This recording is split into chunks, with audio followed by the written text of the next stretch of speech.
So Eric, I know you're my real estate agent, but give me one good reason why I shouldn't price my home above market value when I know that the buyer is going to come in with a lower offer. I'll negotiate down. They'll feel like they got a good deal. I'll sell closer to what I want and everybody wins. Well, the short answer to that question, of course, is that you actually might price yourself out of the market.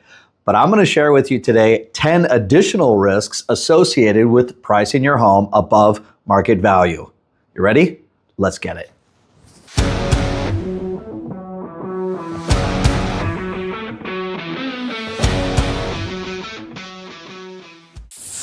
All right, risk number one, guys, is extended time on the market. Yes, literally, if you price your home above other homes that are listed in your neighborhood, and there's not much difference between homes, you could actually push a buyer away from your home and scare them with that higher price tag. $50 million? As a result, you could end up incurring carrying costs. What do I mean by carrying costs? Typically, it's a word or words that we hear with investors, but you've got to think about it that way, because if, let's say, you're selling your home because you're going to move to a new market, maybe you got a new job or some life event change, you've got to consider that the longer that your home sits on the market, the more likely you're going to have to cover carrying costs associated with that property. So principal, interest, if you have a loan, taxes, insurance, and of course, any maintenance and upkeep costs. Now, that might not sound like a big deal because you're probably thinking, well, I'll sell my home in 6 months or 7 months anyways, it's not a big deal. But the question that you need to ask yourself, even if you can afford to carry those costs, is whether or not at some unknown time in the future, the value of your home is actually going to be higher than the cost of carrying the home up until that point or until the point when you sell it. All right, that said, let's jump into number two. All right, risk number two, guys, is fewer showings and offerings. Again, if you're priced above market value and all the other homes in your area are just like yours, but they're priced at median or even below market value, chances are a pre-qualified buyer that's shopping sort of in the price range of the median price or even below that isn't even going to want to look at your property. That means whether there's an open house or they want a private showing, you're probably not going to have many, if any at all, which of course means that you'll have no offers. So let's jump into risk number three. Risk number three, low appraisal risk. What do I mean by that? Well, it's one thing to negotiate with a buyer who agrees that they would pay slightly higher than market value for your home, and they're actually pre-qualified for an amount that commensurates with that, or that they can afford that. But it's another thing entirely, once they negotiate that with you, then the bank steps in and does an appraisal. And if for whatever reason your home doesn't appraise at the amount that you and the buyer have agreed to, that can either delay, cause renegotiating, or completely cancel the transaction, which means that it's a complete waste of everyone's time. All right, that said, let's jump into risk number four. All right, risk number four. It might seem crazy, but your higher price or your price above market value strategy could actually invite and encourage lowball offers. At a personal level, I absolutely love it, but you have to find the right auction. It has to be advertised in the least amount of time would be a year, most likely. Right. I'll give you $500 for it. Yes, what do I mean? Well, there are some buyers out there that naturally they're negotiators. So when they see that a seller is offering their home for a higher than market value price, their instinct is, yes, I want that home, but I'm going to hit them right between the eyes with the lowest of lowball offers that I possibly can. Now, you might not think there's much risk to that, but the risks associated with that, of course, is that not only could create tension for you, but if at all you believe then, okay, well, I'm going to hit them back with another offer that's just slightly below my asking price, and you guys feed on this and go back and forth, it can lock up everyone's time, create tension, and ultimately end up being a waste of everyone's time. So that said, let's jump into risk number five.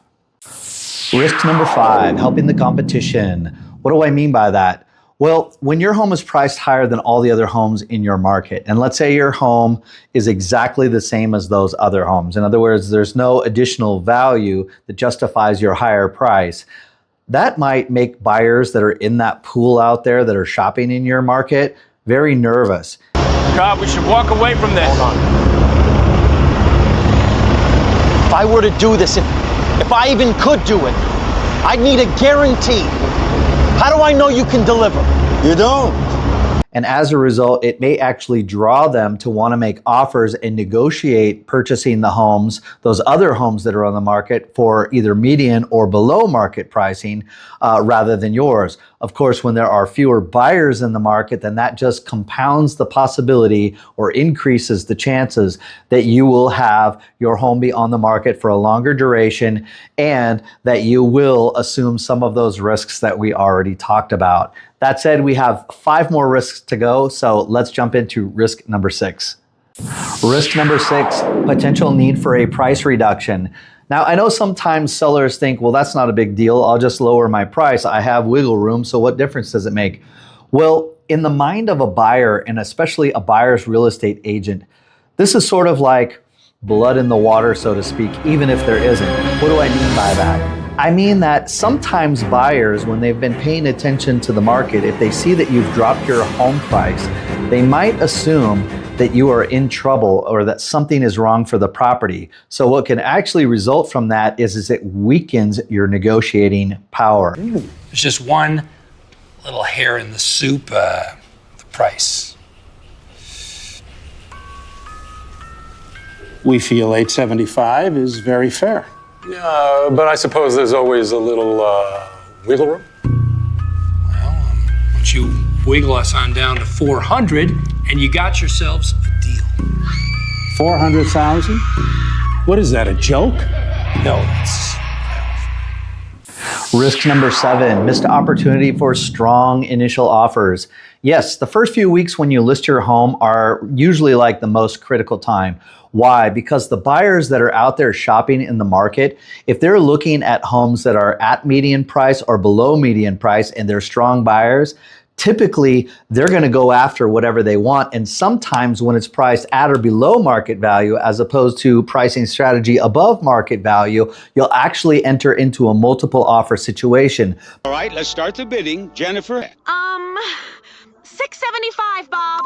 $675. Steven? $780. $780. Tammy? What was the last bid? $780. $781. But it is very rare when you have a property that is priced above market value that you will enter into a multiple offer situation. Now, why is that important? Because sometimes when you're in a multiple offer situation, you can actually exceed the price of what you were initially asking for based upon a bidding war that's taking place with these strong buyers that are out there. But again, if you have overpriced your property and that's been your strategy, then you may miss that opportunity. All right, that said, let's jump into risk number 8. Risk number 8 is probably not one that people think of, but Emotional damage. Emotional damage, psychological toil taking place. What do I mean by that? Well, the longer that your property sits on the market, it tends to create some stress.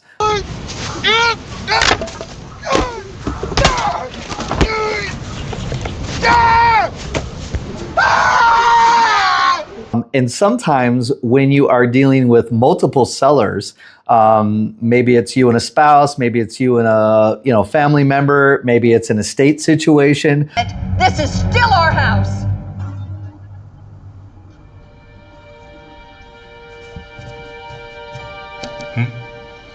Oh, sorry. Likewise, the house at 2 Dearborn Drive and all belongings therein I leave to Marta Cabrera. You little... Where, a couple of you think that the property should sell for more, while, some of your other members of your family think that it should sell for less. It can just create a lot of tension and toil and psychological and emotional problems for all of you. Did you know about this? Were you in on this from the beginning? No, I just want to know, what were you doing? Were you boinking my father? So that said, let's jump into risk number 9. Risk number 9 kind of goes along with the emotional damage, psychological toil, and that is delayed life plans. Waiting on a wish, holding out for someday, hoping somehow, some way, there comes a miracle to find me. Delayed life plans, what I mean? Well, let's say you are in a situation where in order to buy your next home or your next property, you've got to sell this other property, but this sale is delayed. It could actually cost you the opportunity of getting the property that you want. Not to mention, if you have multiple parties that you're dealing with, like in an estate situation, maybe a spousal situation, or even just your own situation. Let's say you need to move to another city, but you really can't do it because you're sort of stuck waiting to sell this property. It can delay life plans. So that said, let's get into risk number 10. Risk number 10 is having to rent your home or take it off the market entirely. Well, if you've never rented your home or you've never been a landlord or an apartment manager or anything, managed any kind of property, but you have friends who have, definitely, if you're in that boat, talk with them first before you decide to rent. It may be better to take it off the market, although that can be super frustrating and an obvious risk because then you just continue to carry costs until such time that you feel the market's recovered and you can sell it. But being a landlord comes with a lot of responsibility, and especially in the state of Oregon where we have some very strong laws as it relates to landlords and renters, you will want to be up to date about that before you decide to jump into that arena. All right, that said, my name is Eric Sliger with Oregon First Realtors, and today I have provided you with 10 risks associated with pricing your home above market as a strategy for selling your home. As always, don't forget to like, comment, share, subscribe, and if you know anybody who might be interested in buying or selling their home, please consider referring them to me. All right, thanks again, everybody. Take care. Till next time, bye-bye.